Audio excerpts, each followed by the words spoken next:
السلام علیکم ورحمۃ اللہ وبرکاتہ۔ 5 اعمال ایسے ہیں جن کا اہتمام رمضان المبارک میں ہر مسلمان کو، ہر روزے دار کو ضرور کرنا چاہیے۔ ان اعمال کے اہتمام کرنے کی وجہ سے ایک بندہ اپنے آپ کو اپنے رب کا محبوب ترین بندہ بنا سکتا ہے، اپنے درجات کو بلند کر سکتا ہے، اس کی زندگی جو گناہوں کے دلدل میں پھنسی ہوئی تھی، اس گناہوں کے دلدل سے ان اعمال کے ذریعے سے اپنے آپ کو نکال سکتا ہے، وہ اپنے آپ کو پاک اور صاف کر سکتا ہے۔ سب سے پہلا عمل جس کا ہمیں اس ماہ مبارک میں اہتمام کرنا ہے وہ ہے تہجد کی پابندی۔ پابندی کے ساتھ تہجد پڑھیے۔ تہجد اللہ تبارک و تعالیٰ کو بہت ہی زیادہ محبوب، بہت ہی زیادہ پسندیدہ ہے۔ اللہ کے نبی علیہ السلام نے فرمایا کہ فرض نمازوں کے بعد تہجد کی نماز سب سے زیادہ اللہ تبارک و تعالیٰ کو پسند ہے۔ قرآن اور احادیث میں بہت ساری فضیلتیں اس پر وارد ہوئی ہیں، اور رمضان المبارک میں تہجد کی پابندی کرنا دیگر ایام کے مقابلے میں آسان بھی ہے کہ اس ماہ مبارک میں تہجد کے وقت سبھی لوگ بیدار ہوتے ہیں، اور اجر و ثواب کے لحاظ سے بھی رمضان کے اندر تہجد پڑھنا اس کا مقام اور مرتبہ بڑھا ہوا ہے، چونکہ اللہ تبارک و تعالیٰ اس ماہ مبارک میں ہر عمل کا ثواب کئی گنا زیادہ بڑھا اور چڑھا کر دیتا ہے، تو اس لیے تہجد کی پابندی کریں۔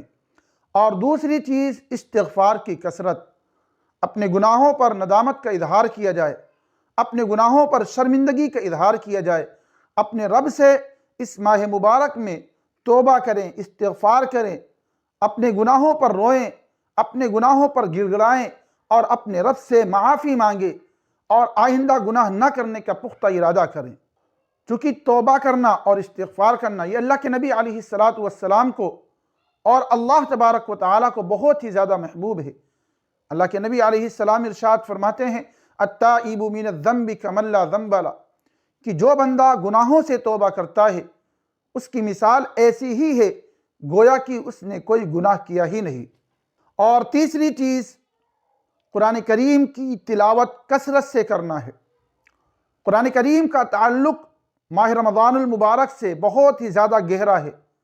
اسی ماہ مبارک میں اللہ تبارک و تعالیٰ نے آسمانی دنیا پر پورے قرآن مجید کو نازل فرمایا تھا۔ اللہ تبارک و تعالیٰ نے لیلۃ القدر میں پورے قرآن مجید کو آسمانی دنیا پر اتار دیا تھا۔ اس ماہ مبارک کا اور قرآن کا بہت ہی زیادہ گہرا تعلق ہے، بہت ہی مضبوط رشتہ ہے، اس لیے اس ماہ مبارک میں قرآن کریم کی تلاوت کی جائے، قرآن کریم کو سمجھنے کی کوشش کی جائے، قرآن کریم کے پیغام کو عام کرنے کی کوشش کی جائے۔ اس کے ساتھ ساتھ ہمیں تراویح کی نماز بھی پڑھنی ہے، تراویح کی برکات کو بھی سمیٹنا ہے۔ اور چوتھی چیز وہ ہے اللہ تبارک و تعالیٰ کے راستے میں خرچ کرنا۔ اللہ نے آپ کو وسعت دی ہے، اللہ نے آپ کو مال و دولت سے نوازا ہے، آپ اللہ کے راستے میں خرچ کیجئے۔ جو آپ پر فرض ہے زکوٰۃ کی صورت میں آپ زکوٰۃ بھی نکالیے، نفلی صدقات بھی کیجئے، اپنے اہل و عیال پر خرچ کیجئے، اپنے والدین پر خرچ کیجئے، اپنے بیوی اور بچوں پر خرچ کیجئے، پڑوسیوں پر خرچ کیجئے، ضرورت مندوں پر خرچ کیجئے، جو بھی مستحق ہو آپ اپنے مال کا حصہ ان تک پہنچائیے۔ خرچ کرنے سے اللہ تبارک و تعالیٰ آپ کے مال میں اضافہ کرے گا، بڑھوتری کرے گا۔ الشیطان یعدکم الفقر ویأمرکم بالفحشاء واللہ یعدکم مغفرۃ منہ وفضلا۔ خرچ کرنے کا فائدہ کیا ہے؟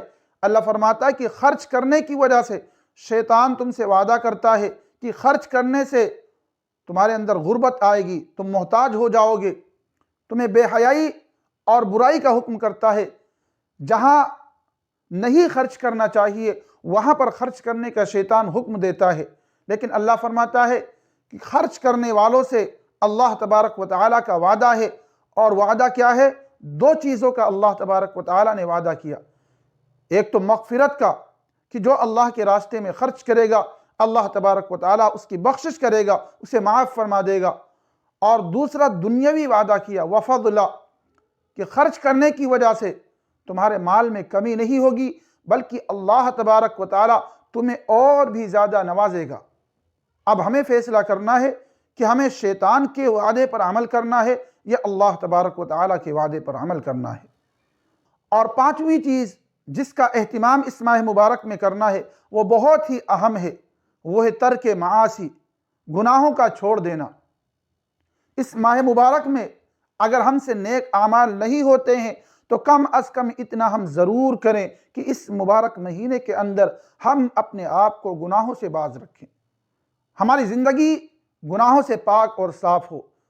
یوں تو ساری زندگی ہمیں اپنے آپ کو گناہوں سے باز رکھنا ہے، لیکن اس ماہ مبارک میں ہمیں بے حیائی سے، برائی سے، غیبت سے، چغلی سے، جھوٹ بولنے سے اور کسی کے ساتھ برا کرنے سے، تمام برائیوں سے اپنے آپ کو دور رکھنا ہے۔ تو انشاءاللہ امید کرتے ہیں کہ ہم سب ان 5 چیزوں کا اہتمام کریں گے۔ اللہ تبارک و تعالی ہم سب کو ان اعمال پر عمل کی سعادت نصیب فرمائے۔ السلام علیکم ورحمۃ اللہ وبرکاتہ۔